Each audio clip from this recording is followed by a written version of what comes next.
Hey guys, welcome to the Liberal Hive Mind, a channel solely focused on exposing the abundant hypocrisy of the left. I think the daily news cycle spends too much time focusing on the opinions of a couple random celebrities, perceived, intelligent, and important people, influencers. The biggest headlines of the day are always, this celebrity said this thing about Joe Biden, this thing about Donald Trump, X celebrity endorses X candidate. It's all fun and games, it's all great for the clicks. Don't hate the playa, hate the game kind of thing. But you know what I'm more interested in these days? I'm more interested in what the regular people are feeling and what the regular people are thinking. The millions of little anecdotes out there that on their own don't really tell you anything, but in totality, once you've seen it all, once you've seen enough of them, they show you exactly what's going on and where the trend is. There's currently a battle going on in the 2024 election. Let's call it the battle for the regular black voting American. Well, the trend that I'm seeing here in these mass anecdotes, I think can only be described as an embracing of Trump. I've never seen anything like it. I got some big clips to show you guys today, including one guy getting interviewed who claims to be a former leader of the Black Panthers from back in 1966, and even he's endorsing Donald Trump. Let me show you guys exactly what's going on. We got some stuff to get into, so let's roll the tape. All right, friends, so take a look at this headline right over here. Black Panther's founding member backs Trump for president. On Monday, writer and TikTok Carol Mitchell sat down with Black Panther's founding member David Hilliard to discuss his support for Donald Trump. The 82-year-old former revolutionary said he wanted to see the former president back in charge, calling him an ally of the black population. Hilliard recalled that it was in the 1960s when he first got to know Trump, who studied at Fordham University back from 64 to 66, before transferring to the University of Pennsylvania. He said that Trump financially supported the Black Panthers. Take a look at this.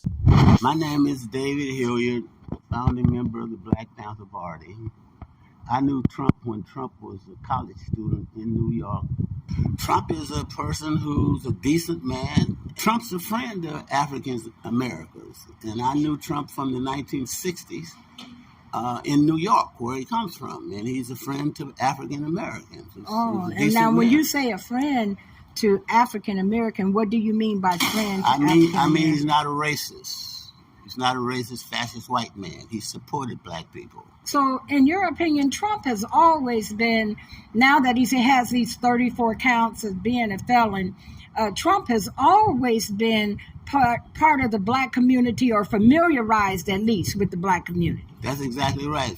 Trump was a friend to people of African-American descent. Yeah, that's Trump, the evil racist guy, the same guy who right before he announced he was running for president as a Republican, that's a key important part here, right before that, he was basically an icon in the black community. It's that same point that I've heard Candace Owens mention a million times, that Trump was a hood icon. I think even Barack Obama at some point had made a positive metaphor involving Donald Trump. I closed the mic and did a little bit of research here, actually finding the quote. This is from Barack Obama. Americans have a continuing normative commitment to the ideals of individual freedom and mobility, values that extend far beyond the issue of race in the American mind. The depth of this commitment may be summarily dismissed as the unfounded optimism of the average American. I may not be Donald Trump now, but if you just wait, if I don't make it, my children will. Donald Trump was the vision of the American dream. He's got long-lasting, multi-decade relationships with African-American cultural leaders and athletes, but the moment he ran as a Republican,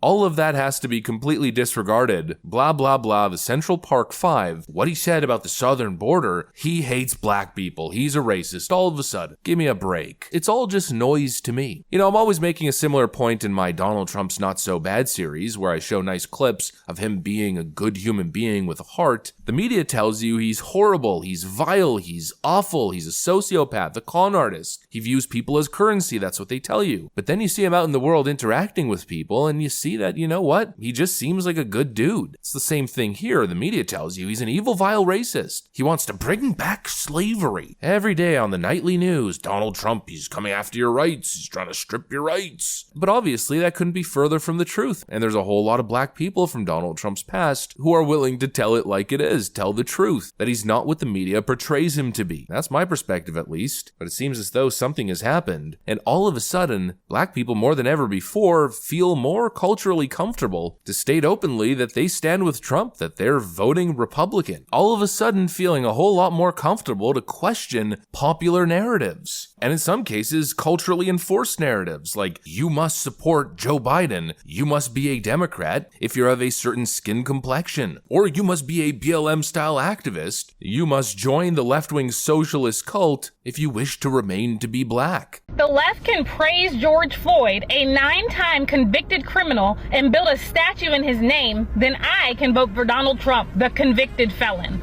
If the left can forgive Bill Clinton for cheating on his wife, then I can vote for Donald Trump, a convicted felon. If the left can slap Hillary Clinton on the wrist for making up lies about Trump and Russia colluding, then I can vote for Donald Trump, the convicted felon. If Hunter Biden can bring cocaine to the Capitol and get away with it, then I can vote for Donald Trump, the convicted felon. If Biden, Obama, and Clinton can illegally spy on Trump, then I can vote for Donald Trump, the convicted felon. If the left can suppress Hunter's laptop and Ashley's diary, then I can vote for Donald Trump, the convicted felon. You see, the left thought that convicting Trump and making everyone say convicted felon repeatedly would damage his reputation. All they did was unite us even more and show us just how far they were willing to go to win. I truly believe the Democrats will stop at nothing to ensure Trump is not the 47th president. Nothing is beneath them at this point. So yes, although Trump is a convicted felon now, he will still get my vote. That's how we're seeing people speak. I think what we're witnessing is possibly a historical shift, a widespread wake-up call, a political reimagining, realigning. Black people are fed up. They're fed up of handing over Democrat politicians big, sweeping victories, only in the end to receive nothing in turn. They're sick of being told what to do, what to say, what's off limits and what isn't. Voting for a Republican, oh, that's off limits. Voting for, an evil, terrible, evil racist like Donald Trump, that's off limits. Don't ever do that. They're sick of being treated like babies. And now what we're seeing is stuff like this. Have you made a decision? I haven't. What do you think is the Thank you. Just the last question. What do you see as the significance of African American men in this election? For both of you. I see them identifying with Trump. Why do you say that? Because they got RICO charges. And I know I said that this video was focused on regular people and we were going to skip the whole celebrity headline thing, but I just had to include 50 Cent there, and if you think about it, 50 Cent's just describing regular black people, regular people from his community that he's talking to. He says he sees a lot of people identifying with Trump, then follows up with a joke, why do you say that? Because they got RICO charges. But I think he's conveying the proper sentiment, and what we're seeing, a lot of people, especially black folk, are identifying with Donald Trump, the forbidden man. The cat's out of the bag. I'm just curious to see what's going to happen in November. I'm curious to see, I have a feeling it might be something truly incredible. Anyways, that's pretty much what I got for you guys. Hopefully you enjoyed the video. If you did, make sure to leave a like and possibly subscribe. Thanks for watching, and I'll see you on the next one.